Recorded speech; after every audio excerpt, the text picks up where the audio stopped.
Being Maugham is very difficult. आणि आता मला तयार व्हायचं आहे, मला हेअर कर्ल्स करायचे आहेत, माझ्याकडे खूप कमी टाईम आहे.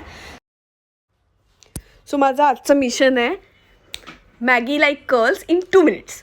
सो मी आत्ता काय करते आहे, फटाफट असे छोटे छोटे सेक्शन काढून घेते आणि ते एका मागोमाग एक फिरवते.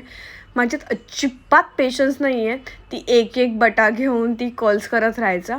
आणि ह्या मेक मी बोल्डच्या एअर स्टायलरमुळे ना मला ते इझी पण होतं आहे. सो माझ्या मते ना माझ्यासारख्या आळशी मुलींसाठीच हे एअर रॅप बनला असेल आणि ज्यांच्यामध्ये अजिबात पेशन्स नाही आहेत. सो मी फटाफट माझे हेअर कर्ल्स करून घेतलेत.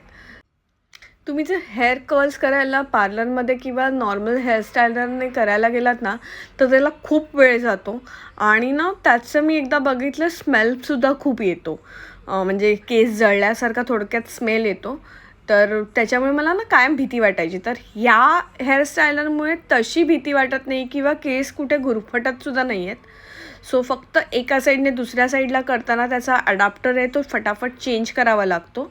आणि तो चेंज केल्यानंतर मग तो आपण कर्ल्स करू शकतो, कारण की त्याचे डायरेक्शन्स वेगवेगळे आहेत. सो माझा ऑलमोस्ट हेअर स्टायलिंग करून म्हणजे कर्ल्स करून झालं आहे. आणि त्याच्यात काही लोक ना हेअर कर्ल सेट करण्यासाठी ना हेअर सेटिंग स्प्रे वापरतात.